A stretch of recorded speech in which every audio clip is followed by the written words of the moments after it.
Hi friends, இன்னைக்கு பார்க்க போகிற பாடம் வந்து பார்த்தீங்கன்னா இந்தியாவில் தேசியத்தின் எழுச்சி. சரிங்களா?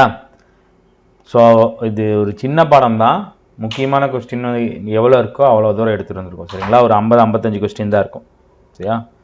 ஃபர்ஸ்ட் கேள்வி, மகாத்மா காந்தி இந்திய தேசிய இயக்கத்திற்கு எந்த ஆண்டு தலைமையேற்றார்?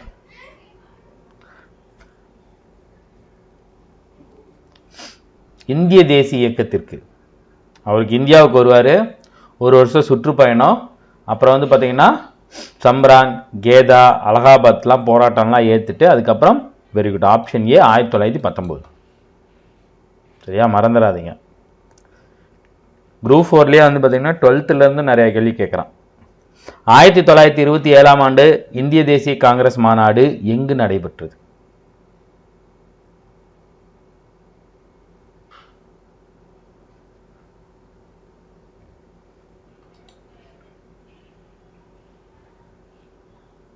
ரொம்ப முக்கியமான மாநாடு. ஏன்னா லாகூர் மாநாடுக்கு முன்னாடி மாநாடு 1929 வந்து பார்த்தீங்கன்னா லாகூரில் நடக்கும். சரியா? இதில் தான் பூரண சுயராஜ்யம் அடையணும் அப்படிங்கிற ஒரு இதால் கொடியேற்றி ஜனவரி 26 குடியரசு நாளாக அனௌன்ஸ், அதாவது சுயராஜ்ய நாளாக கடைபிடிப்பாங்க. அதன் பொருட்டு தான், அதன் நினைவாக தான் நம்ம வந்து பார்த்திங்கன்னா குடியரசு தினம் கொண்டாடுறோம். ஸோ இந்த மாதிரி பூரண சுயராஜ்யம் வேணும் அப்படிங்கிறத ஃபஸ்ட்டு முடிவு பண்ண அந்த தீர்மானத்தை நிறைவேற்றியப்பட்ட மாநாடு வந்து பார்த்தீங்கன்னா 1927 இந்திய தேசிய காங்கிரஸ் மாநாடு. சரிங்களா? ரொம்ப முக்கியமான ஒரு கொஸ்டின் கேட்கலாம் எனக்கு தெரிஞ்சு. 1913ஆம் ஆண்டு இந்திய தேசிய காங்கிரஸ் மாநாடு எங்கு நடைபெற்றது? 1913வது இந்திய தேசிய காங்கிரஸ் மாநாடு எங்கு நடைபெற்றது?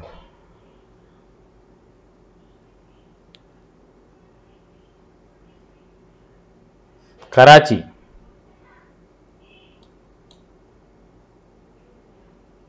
கராச்சி. இதில் ரொம்ப முக்கியமான தீர்மானம்லாம் நிறைவேற்றிருப்பாங்க. சரியா?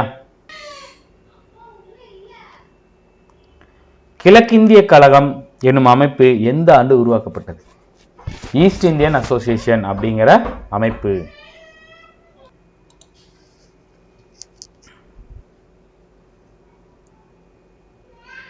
Very good. 1866.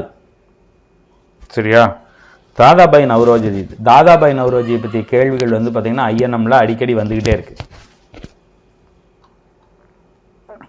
1870களில் பம்பாய் மாநகராட்சி கழகத்திற்கும் நகர சபைக்கும் தேர்ந்தெடுக்கப்பட்டவர் யார்?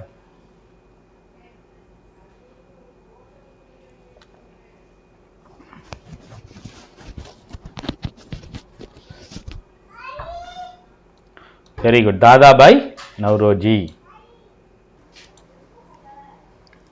திலகர் இந்திய தண்டனை சட்டத்தின் 1870 எந்த பிரிவின் கீழ் குற்றம் சாட்டப்பட்டு கைது செய்யப்பட்டார்? திலகர் இந்திய தண்டனை சட்டத்தின் 1870 எந்த பிரிவின் கீழ் குற்றம் சாட்டப்பட்டு கைது செய்யப்பட்டார்?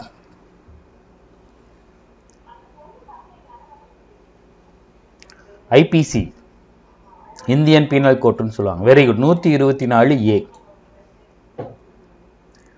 சுயராஜ்யம் எனது பிறப்புரிமை, அதை அடைந்தே தீருவேன் என்று திலகர் முழங்கிய ஆண்டு.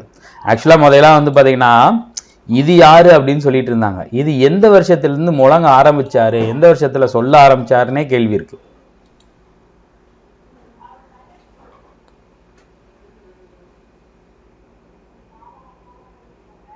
Very good. Option A 1897.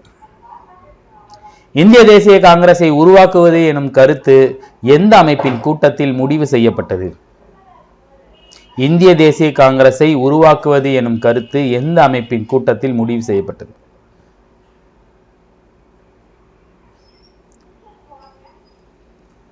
தியோசபிகல் society அப்படின்னு சொல்லப்படக்கூடிய பிரம்ம ஞான சபை. சரியா? இந்திய தேசிய காங்கிரசின் முதல் தலைவராக தேர்ந்தெடுக்கப்பட்டவர்?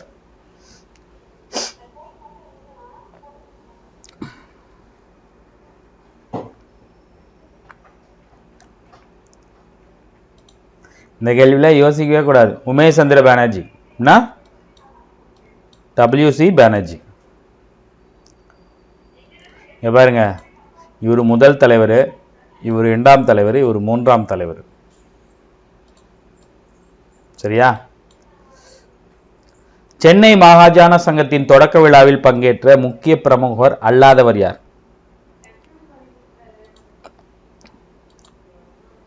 சென்னை மகாஜன சங்கத்தின் தொடக்க விழாவில் பங்கேற்ற முக்கிய பிரமுகர் இல்லாதவர் யார்? பாரதியார். அவரை தவிர சேரம் ராமசாமி, சுப்பிரமணியம், ரங்கையா இவங்கெல்லாம் சேர்ந்து தான் சென்னை மகாஜன சங்கத்தை உருவாக்கி அப்புறம் இதோட கொள்கைகள் தான் காங்கிரஸோட கொள்கைகளாக மாற்றப்பட்டு காங்கிரஸில் இணைக்கப்படும். சென்னை மகாஜன சங்கம் எந்த ஆண்டு நிறுவப்பட்டது? சென்னை மகாஜன சங்கம் எந்த ஆண்டு நிறுவப்பட்டது? Very good. யார் ஆப்ஷன் ஏன் போட்டது? அது சென்னை வாசிகள் சங்கம். சென்னை மகாஜன சங்கம்னா 1884. கட்டுப்பாடற்ற வணிக கொள்கை தொடர்பான பின்வருவற்றில் சரியானது. இங்கிலாந்தில் தொழில் புரட்சி ஏற்பட்டதை தொடர்ந்து கம்பெனி பின்பற்றிய கொள்கையானது இந்தியாவில் தொழில்கள் நீக்கப்படும் விளைவுகளை ஏற்படுத்தியது. இப்போக்கு 2ஆம் உலகப் போர் தொடங்கும் வரை நீடித்தது. ஆங்கில அரசு கட்டுப்பாடற்ற சுதந்திர வணிகம் எனும் கொள்கையை பின்பற்றியது.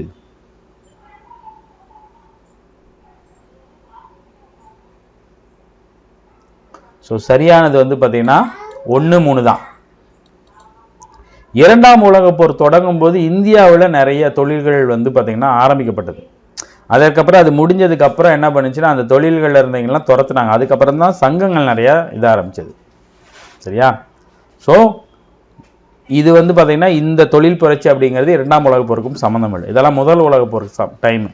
முதல் உலகப் போர் தொடங்கும் வரை தான் இதெல்லாம் இருந்துச்சு. 10 ஆண்டுகளில் பஞ்சத்தினால் மட்டுமே இந்தியாவில் 19 மில்லியன் மக்கள் உயிரிழந்ததாக கூறும் வில்லியம் டிக்பை எந்த பத்திரிகையின் ஆசிரியர்? 10 ஆண்டுகளில் பஞ்சத்தால இந்தியாவில் 19 மில்லியன் மக்கள் உயிரிழந்ததாக கூறும் வில்லியம் டிக்பை எந்த பத்திரிகையின் ஆசிரியர்? ஆக்சுவலா நம்ம கிட்ட செல்வம் இல்லாததாலேயோ உணவு தானியங்கள் இல்லாமலாலேயோ இந்த பஞ்சத்துல மக்கள் சாகல. பஞ்சத்துல இங்க மக்கள் செத்துட்டு இருக்கும்போது இவனுங்க மூட்டை மூட்டையா இங்கிலாந்து ஏற்றுமதி பண்ணாங்க. Very good. மெட்ராஸ் டைம்ஸ் அப்படிங்கிற ஒரு பத்திரிகை. எங்கு ஏற்பட்ட பஞ்சத்தின் காரணமாக தாதாபாய் நவ்ரோஜி இந்தியாவின் வறுமை குறித்த தனது வாழ்நாள் முழுவதுமான ஆய்வை தொடங்கினார்? 1833 ஏற்பட்ட முக்கியமான பஞ்சம். ஒரிசா பஞ்சம்.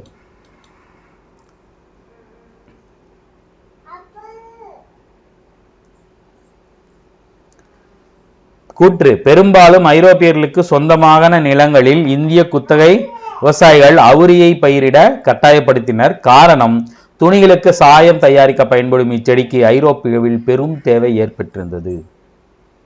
Indigo blue. அவங்க இல்லைனாலும் மக்கள் இல்லைனாலும் குத்தகை விவசாயிகள் அடமா பணம் கொடுத்து போட சொல்லி இவங்க பயங்கரமா கொடுமைப்படுத்தினாங்க. Very good. கூற்று காரணம் இரண்டும் சரியாக விளக்குகிறது. பெருந்தோட்டங்களில் வேலை செய்ய கூலிகளை அனுப்பி வைக்க கேட்டுக்கொண்டவர். ஒரு பாக்ஸ் ஐட்டத்தில் கொடுத்துருப்பாங்க. தமிழ்ல உலகம் பூரா இருக்கிறான்னு சொல்றாங்கல்ல, அது காரணம் என்ன அப்படின்னா இந்த வெள்ளைக்காரங்க வந்த சமயத்துல நம்மளோட தமிழர்களும் இந்தியர்களையும் நிறைய தீவுகளுக்கு கூலிகளை அங்க அனுப்புனாங்க. மலாயா, மொரிஷியஸ், பினாங்கா, இலங்கை. சரியா? அப்பைத்து சிலோன் ஆளுநர்.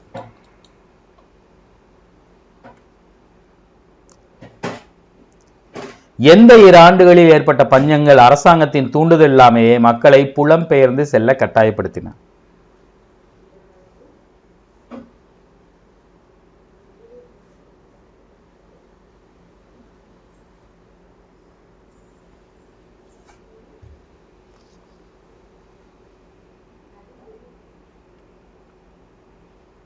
Very good. 1833, 1843. பிரிட்டிஷ் இந்தியாவில் எந்த ஆண்டு அடிமை முறை ஒழிக்கப்பட்டது? அடிமை முறை ஒழிக்கப்பட்ட ஆண்டு.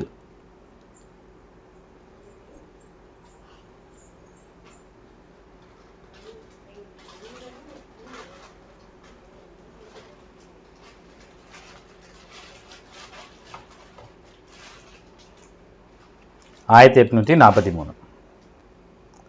1856-57 ட்ரினிடாட் என்ற கப்பல் எங்கிருந்து புறப்பட்டது?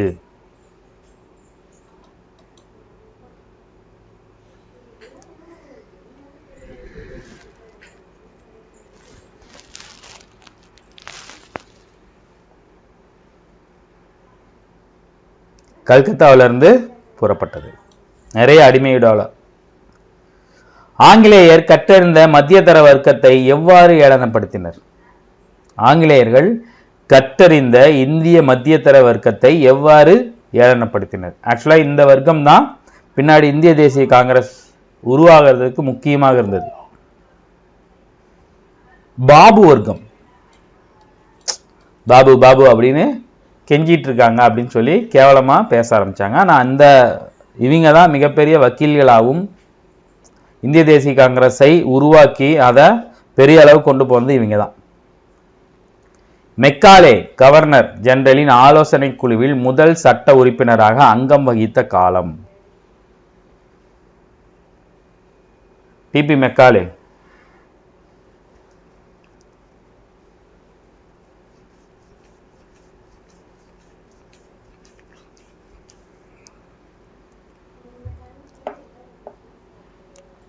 ஆயிரத்தி 1834-38 முதல் பட்டை, அதாவது அந்த 1833 பட்டை சட்டத்தின் பிரகாரம் இவர் உள்ள கொண்டு வருவாங்க. தேசிய இயக்கத்தில் மத்தியதர வகுப்பினரும் விவசாயிகளும் கைவினைஞர்களும் தொழிலர்களும் மிக முக்கியமான பங்கினை வகிக்க முடியும் என உறுதியாக நம்பியவர். தேசிய இயக்கத்தில் பிராமணர்கள் படிச்சவங்க மட்டும் இல்லாம எல்லா வகையான மக்களும் இதுல முக்கியமான ஒரு ரோல் பண்ண முடியும்னு நம்பினவர் யாரு? காந்தி வரதுக்கு முன்னாடி காங்கிரஸ் இவர் கையில தான் இருந்துச்சு. பெரிய ஆளுமையா இருந்தார். Very good. பாலகங்காதர திலகர். பாலகங்காதர திலகர். தமிழர்கள் ஒப்பந்த கூலி தொழிலாளர்களாக அணுகப்பட்ட ஆங்கிலேய பேரரசரின் காலனிகளுள் இல்லாதது எது?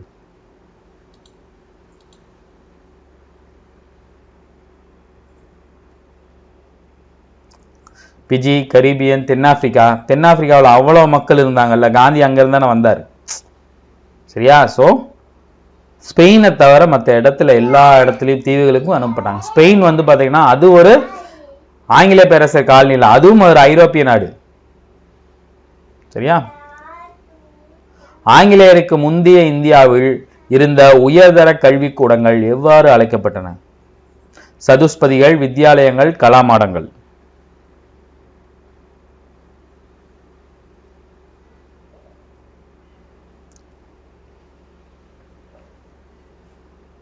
Very good. 1, 2. இரத்தத்திலும் நிறத்திலும் இந்தியராகவும் விருப்பத்தில் கருத்தில் ஒழுக்க நெறிகளில் அறிவில் ஆங்கிலேயராக இருக்கும் மக்களில் ஒரு பிரிவினரை இந்தியாவிற்குள்ளேயே உருவாக்க வேண்டும் என்று விரும்பியவர் யார்? ரத்தத்திலையும் நிறத்திலையும் மட்டும்தான் அவங்க இந்தியரா இருக்கணும், ஆனா கருத்துல ஒழுக்கத்துல அறிவில் ஆங்கிலேயரா இருக்கணும், அவங்களோட நம்ம அறிவாளிக தான் அப்படின்னு நினைச்சது யாரு? மெக்காலே. அப்படி பிளான் பண்ணி தான் ஆங்கில வழி கல்வியை இந்தியாவில் அறிமுகப்படுத்துவார். 19ஆம் நூற்றாண்டில் நடைபெற்ற சீர்திருத்த இயக்கங்கள் எத்தனை வகைப்படும்? இது பாருங்க, 10th ஒரு மாதிரி கொடுத்திருப்பாங்க, 12th ஒரு மாதிரி கொடுத்திருப்பாங்க. சரியா? ரெண்டையும் பார்த்துங்க. அதுதான் இந்த கேள்வி எடுத்துட்டு வந்தது.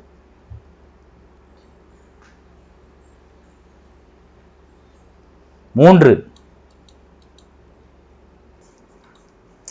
எப்படின்னா பக்தி இயக்கங்கள், மீட்பு இயக்கங்கள், அப்புறம் சமூக சீர்திருத்த இயக்கங்கள். சமூக சீர்திருத்த இயக்கங்கள் பெரும்பாலும் தமிழ்நாட்டில் தான் உருவானுச்சு. மற்றதெல்லாம் பக்தி நோக்கி போயிட்டு இருந்துச்சு. பக்தி, மீட்பு இயக்கங்கள் அப்படின்னு போயிட்டு இருந்துச்சு. சமூக சீர்திருத்த இயக்கங்களாக உருவானது தமிழ்நாட்டில் தான். நண்பன் பகைவன் என்ற வேறுபாடின்றி முழு வீச்சிலான பழிவாங்குதல் மேற்கொள்ளப்பட்டுள்ளது. கொள்ளையடிப்பதை பொறுத்த மட்டில் நாம் உண்மையாகவே நாதிர் ஷாவை மிஞ்சிவிட்டோம் என்று கூறியவர். முகலாயர் காலத்துல நாதிர் ஷா அப்படின்னு ஒரு ஆள் வந்த பயங்கரமா கொள்ளையடிச்சு வேணுங்கிறவங்களை கொன்னுட்டு போனாங்க. ஸோ நாதிர் ஷாவையே நான் மிஞ்சிட்டோம் அப்படின்னு சொன்னது யார்?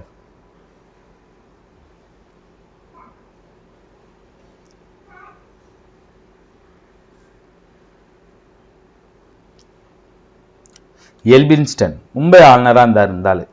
சரியா? அரசுக்கு எதிராக வெறுப்புணர்வை தூண்டும் முயற்சிகளை மேற்கொள்வோரை தண்டனைக்குள்ளாக்கும் இந்திய தண்டனை சட்டம் எந்த ஆண்டு இயற்றப்பட்டது? Indian penal code.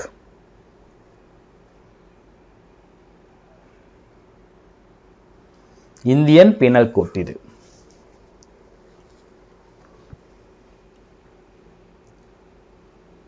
Very good. 1870.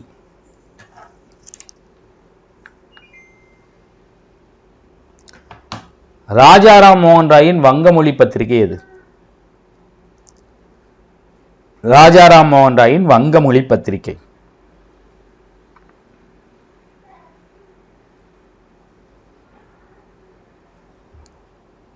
Very good. Sambad Kaumudi. Sambad Kaumudi. சரியா?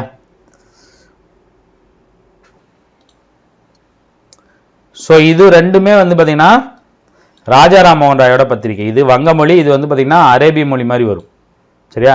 இந்தியாவின் குரல் ராஷ்ட் கோப்தார் பாத்தீங்கன்னா தாதாபாய் நவ்ரோஜி நடத்திய 2 பத்திரிகைகள். சரியா? தேசியத்தின் குறிக்கோளானது இந்திய சிந்தனையை, இந்திய குணநலன்களை, இந்திய உணர்வுகளை, இந்திய ஆற்றலை, இந்தியாவின் உன்னதத்தை மீட்டெடுப்பதாகும் என்று எழுதியவர் யார்? தேசியம்னா என்னது? இந்திய சிந்தனையும், இந்திய குணநலன்களையும், இந்திய குறிக்கோளையும், உணர்வுகளையும் மீட்டெடுக்கணும். அதுதான் தேசியம்னு சொன்னது யார்?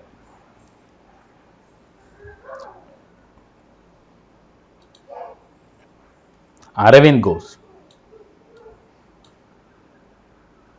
மெக்காலே இந்திய கல்வி குறித்த குறிப்புகள் என்னும் குறிப்புகளை வெளியிட்ட ஆண்டு? நோட்ஸ் ஆஃப் இந்தியன் எஜுகேஷன் அப்படிங்கிற ஒரு நோட்ஸ் குறிப்பை வெளியிட்ட ஆண்டு?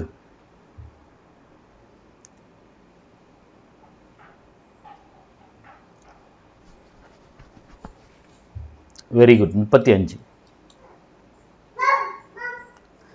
சென்னையின் மிக முக்கிய வணிகரான கஜிலா லட்சுமி நரசு என்பவரால் உருவாக்கப்பட்ட அமைப்பு எது?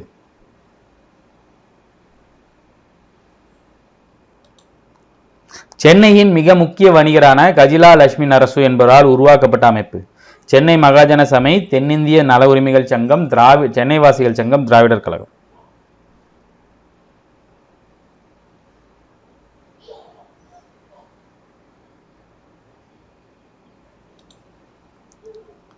மெட்ராஸ் நேட்டிவ் அசோசியேஷன் என்று சொல்லக்கூடிய சென்னை வாசிகள் சங்கம், சென்னை வாழ் மக்கள் சங்கம், எப்படி வேணாலும் சொல்லுவாங்க இதை. சரியா? இந்திய தேசிய காங்கிரசின் முதல் மாநாடு 1885 நடந்திருக்கும். WC பானர்ஜி தலைமையில் 1885 மும்பை. 2வது மாநாடு 86. 3வது மாநாடு 87. இது தாதாபாய் நவ்ரோஜி, இது பக்ருதீன் தியாப்ஜி. சரியா? லாகூர் 1913, 39 2 இடத்துல மாநாடு நடந்திருக்கும். அதாவது உங்களுக்கு இந்த பாடத்துல பாத்தீங்கன்னா இந்த ஒரு இது இருக்கும், சென்னை இந்த இதெல்லாம் எங்க நடந்துச்சு அப்படிங்கிறது, இந்த முக்கியமானது எல்லாமே நான் வச்சுங்க. சரியாங்க? பாருங்க, 1918 சிறப்பு மாநாடு, 42 சிறப்பு மாநாடு, 20 சிறப்பு மாநாடு. சரியாங்க? பாருங்க, கராச்சி அமர்வு, அகமதாபாத், ஹரிபுரா அமர்வு. இதுக்கு தான் யாரு? நம்ம அம்பேத்கர் தலைமை ஏற்றிருப்பார். சரியா? 46 இதுதான் கடைசி அமர்வா இருக்கும். 46 தான் கடைசி அமர்வு. பெல்காம் மாநாடு, காக்கிநாடா, ஆந்திராவில் ஒரே ஒரு மாநாடு நடந்திருக்கு பாருங்க, அமராவதி. நாக்பூர் செஷன் 1920. சரியா? எல்லா மாநாடும் சும்மா பார்த்து வச்சுங்க, ரொம்ப முக்கியம். கான்பூர் 1925. சரியா? அமிர்தசரஸ் 19. சரியா? அந்த மாதிரி நிறைய மாநாடு பார்த்தீங்கன்னா ரொம்ப முக்கியம். 1916. 16ங்க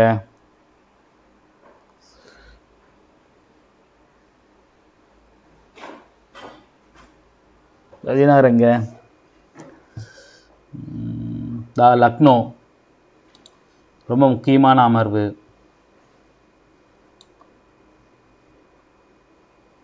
சரியா, லக்னோ ஒப்பந்தம் போடுவாங்கல்ல அது. 17 கல்கத்தா. 17 தான் அன்னி பெசன்ட் அம்மையார் தேர்ந்தெடுக்கப்படுவாங்க. ஸோ இது வந்து ரொம்ப முக்கியம், இது ஒரு தடவை பார்த்து வச்சுக்கோங்க. சரியா, 1919 இந்திய தேசிய காங்கிரஸ் மாநாடு எங்கு நடைபெற்றது? 1919 இந்திய தேசிய காங்கிரஸ் மாநாடு எங்கு நடைபெற்றது? இப்பதான் நான் சொன்னேன்.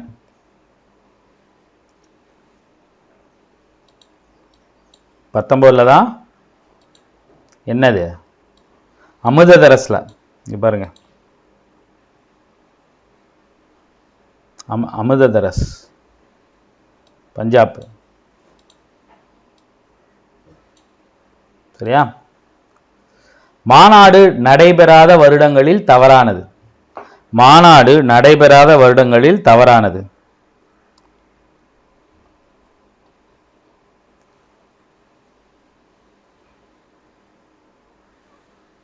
Very good. 1928. 1928 மாநாடு நடைபெற்றிருக்கும். சரிங்களா, இங்க பாருங்க கல்கத்தா. ஆனா 30, 35, 41 இதெல்லாம் மாநாடு நடைபெற்றிருக்காது. சரியா, அப்பெல்லாம் தேசிய இயக்கம் ரொம்ப இதா இருக்கும். இந்த 3 நாள்ல நடைபெற்றிருக்காது, 3 வருஷம். நோட் பண்ணி வச்சுக்கோங்க. 30, 35, 41. சென்னையில் மொத்தம் எத்தனை காங்கிரஸ் மாநாடுகள் நடைபெற்றது? சென்னையில் மொத்தம் எத்தனை காங்கிரஸ் மாநாடுகள் நடைபெற்றது?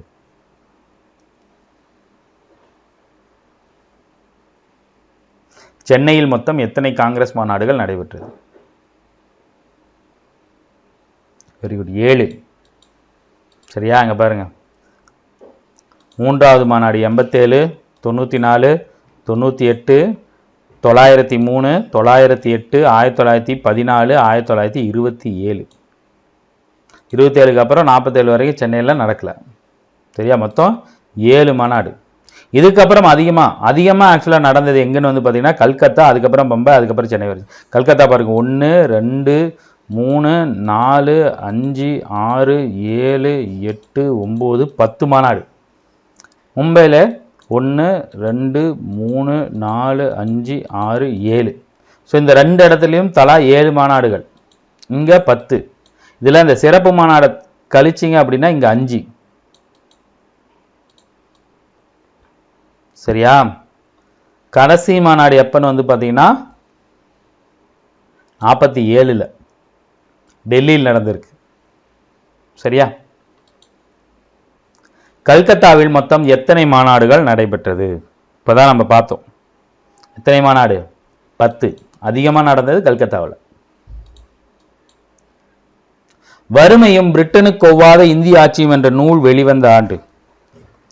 வறுமையும் பிரிட்டனுக்கு ஒவ்வாத இந்திய ஆட்சியும் நூல் வெளிவந்த ஆண்டு.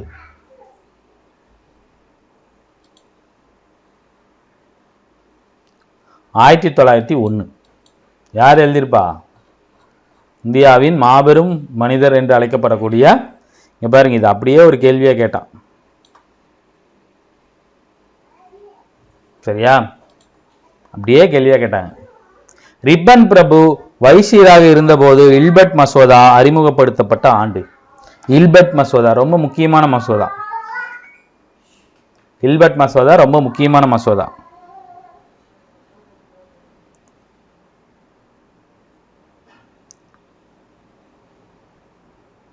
ஆயிரத்தி 1883. சரியா, ஸோ இது என்ன பிரச்சனை அப்படின்னு வந்து பார்த்தீங்கன்னா, இதை ஒத்துக்க விடல. அதாவது இந்திய நீதிபதிகள் ஐரோப்பிய குற்றவாளிகளை விசாரிக்கும் நோக்கில், அதாவது இந்திய நீதிபதி கூட ஐரோப்பிய குற்றவாளியாக இருந்தால் கூட ஐரோப்பியர்களை விசாரிக்க கூடாதான். சரிங்களா, கொட்டனி இல்பர்ட் அப்படிங்கிறவர் கொண்டு வந்தார். இதை வந்து பார்த்தீங்கன்னா இது இன்ட்ரடியூஸும் பண்ணார் ரிப்பன் பிரபு. ஆனால் அதை ஒத்துக்கல அவங்க ஆங்கிலேயர். அது எப்படி குற்றவாளியாக இருந்தால் கூட ஐரோப்பியரை கேள்வி கேட்கக்கூடிய தகுதி இந்தியருக்கு இல்லைன்னு நினைச்சாங்க. எப்படி நினைச்சிருக்கானுங்க பாருங்க. அதனால தான் இப்போ மாகிடி சாவறானுங்க. சரியா, இந்திய தேசிய இயக்கம் தொடர்புடைய பின்வரும் கூற்றுகளில் எது சரி? 1885 தேசிய காங்கிரஸ் உருவாக்கப்பட்ட போது அதன் உறுப்பினர்கள் 1/3 பகுதியினர் பத்திரிகையாளராக இருந்தனர். 1896 ஜூலை 27 திலகர் கைது செய்யப்பட்டு இந்திய தண்டனை சட்டம் 124 கீழ் குற்றம் சாட்டப்பட்டார். திலகர் ராஸ்கோப்தார் என்னும் பத்திரிகையை தொடங்கினார். நல்லாவே தெரியும், இப்பதான் நம்ம பார்த்தோம். சரியா? 1, 2 தான் சரியானது. சரி, 1, 3 தான் சரியானது. சரி, இது 1, 2 தான் சரியானது. ராஸ்கோப்டார் அப்படிங்கிறது யாரோட பத்திரிகை? நான் மேலே தான் சொன்னேன். ராஸ்கோப்தார் இந்தியாவின் குரல், இது ரெண்டும் பார்த்தீங்கன்னா தாதாபாஜி நவ்ரோஜி. இது சரியா? இவரை கைது பண்ணது இந்த வருஷம்தான். இதுதான் தவறு. 3வது தான் தவறு. சென்னை வாசிகள் சங்கத்தின் குறைபாட்டினை நிவர்த்தி செய்த அமைப்பு எது? சென்னை வாசிகள் சங்கத்தின் குறைபாட்டினை நிவர்த்தி செய்த அமைப்பு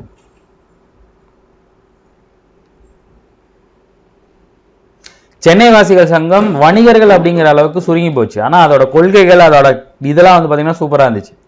ஆனா அதோட கோரிக்கைகள் அப்படிங்கிறது வணிகர்களை தாண்டி பெருசா வரல. மக்களையும் கவர் பண்ணது எதுன்னு பார்த்தீங்கன்னா இந்திய தேசிய காங்கிரஸ். சரியா? சென்னை வாசிகள் சங்கம் 14,000 நபர்களால் கையெழுத்திடப்பட்ட தனது 2வது மனுவை ஆங்கில பாராட்டு மன்றத்தின் அனுப்பி வைத்ததின் நோக்கம் நீதித்துறை சீர்திருத்தம், கல்வி சீர்திருத்தம், இந்தியாவில் கம்பெனி ஆட்சி ஒழிக்கப்படுதல், நில வருவாய் முறைகளை சீர்திருத்துதல்.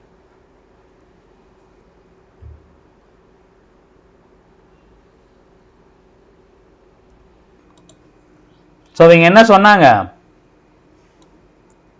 இந்தியாவில் கம்பெனி ஆட்சியை ஒழிச்சிட்டு இங்கிலாந்து இளவரசியின் நேரடி கட்டுப்பாட்டுக்குள்ள இந்தியா வரணும் அப்படின்னு சொன்னாங்க. இங்க எப்ப சொல்லியிருக்காங்க? 1852. அவங்க அப்பயே அதை முடிவெடுத்திருக்கலாம்.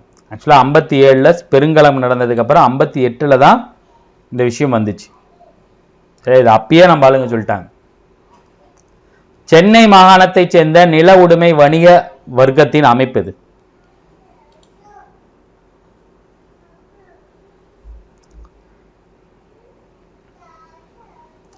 சென்னை வாசிகள் சங்கம். சரியா?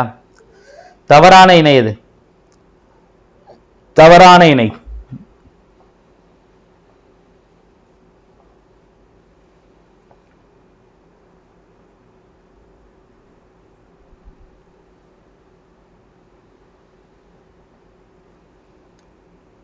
பார்த்தா எல்லாமே சரியா இருக்கிற மாதிரி இருக்குமா? Very good.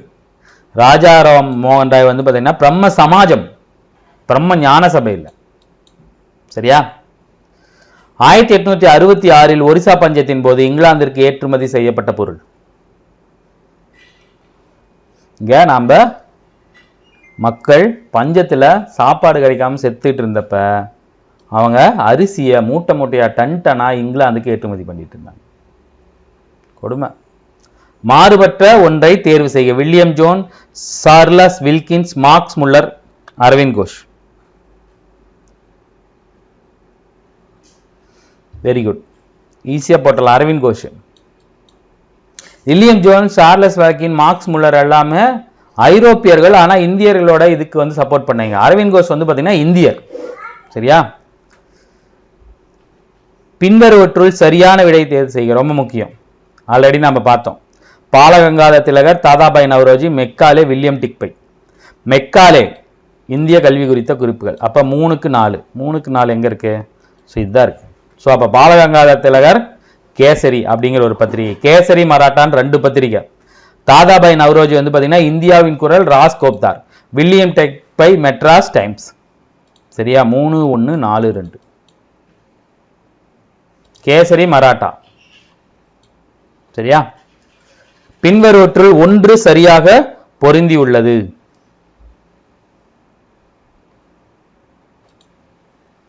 எது சரியா பொருந்திருக்குன்னு பாருங்க. Very good. சென்னை வாசிகள் சங்கம். ஆங்கில கல்வி சட்டம் 1835. அடிமை முறை ஒழிப்பு 1843. Indigo Kazhagam 1959 to 60. அப்படியே கலத்தி போட்டிருக்காங்க. சரியா? இந்தியாவின் முதுபெரும் மனிதர். நிறைய டிஎன்பிசில அடிக்கடி கேட்கப்பட்ட ஒரு கேள்வி. இந்தியாவின் முதுபெரும் மனிதர் என்று அழைக்கப்பட்டவர் யாரு? ரொம்ப வயசானவர். அது மட்டும் இல்லாம நிறைய விஷயங்களுக்கோசம் தன்னை அர்ப்பணிச்சுக்கிட்டாரு. இந்தியர்களோட நலனுக்காக தன் வாழ்க்கையவே அர்ப்பணித்தவர். தாதாபாய் நவ்ரோஜி. பின்வரும் அமைப்புகள் தொடங்கப்பட்ட சரியான காலவரிசை ரொம்ப முக்கியம், ரொம்ப ரொம்ப முக்கியமான ஒரு விஷயம். இந்த மாதிரி நிறைய கேள்விகள் வரும்.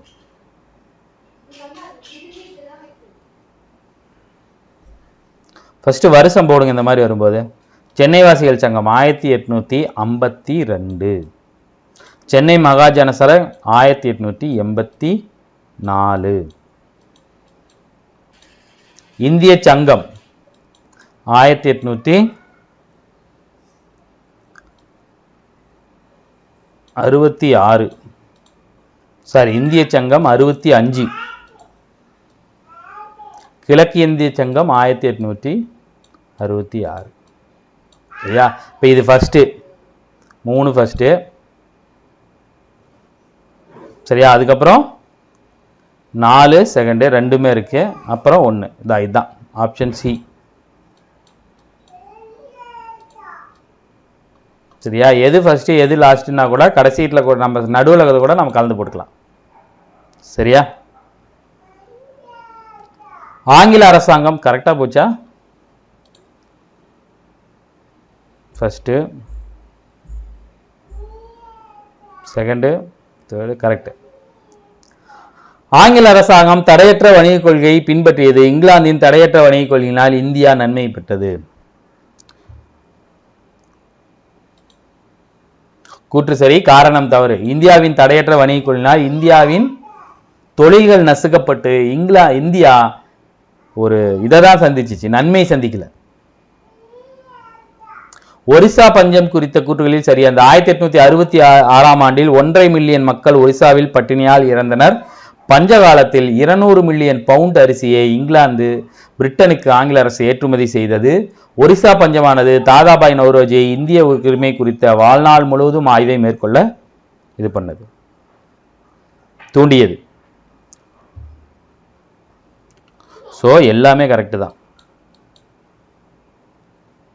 தாதாபாய் நவ்ரோஜி இந்திய தேசிய காங்கிரசின் தலைவராக 3 முறை தேர்வு செய்யப்பட்டார். 1905ஆம் ஆண்டு வரையில் இந்திய விடுதலை இயக்கம் அரசியலமைப்புவாதிகளின் கட்டுப்பாட்டில் இருந்தது.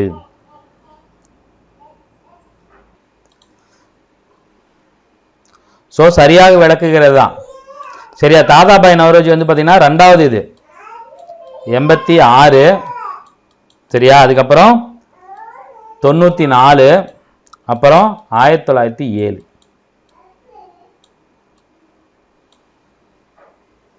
சரியா? Sorry 93 to 94, 1906 to 7. சரியா? 3 தடவை இந்திய தேசிய காங்கிரஸோட தலைவராக இருந்திருக்காரு. மேலதான் பார்த்தோம், பொறுத்துங்க.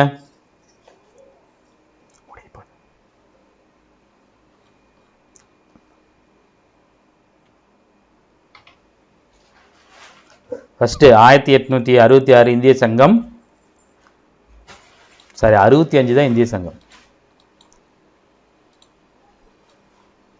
1க்கு சரி ஏக்கு 2,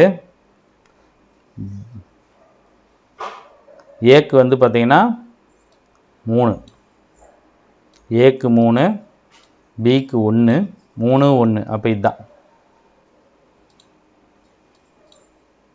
அப்போ அது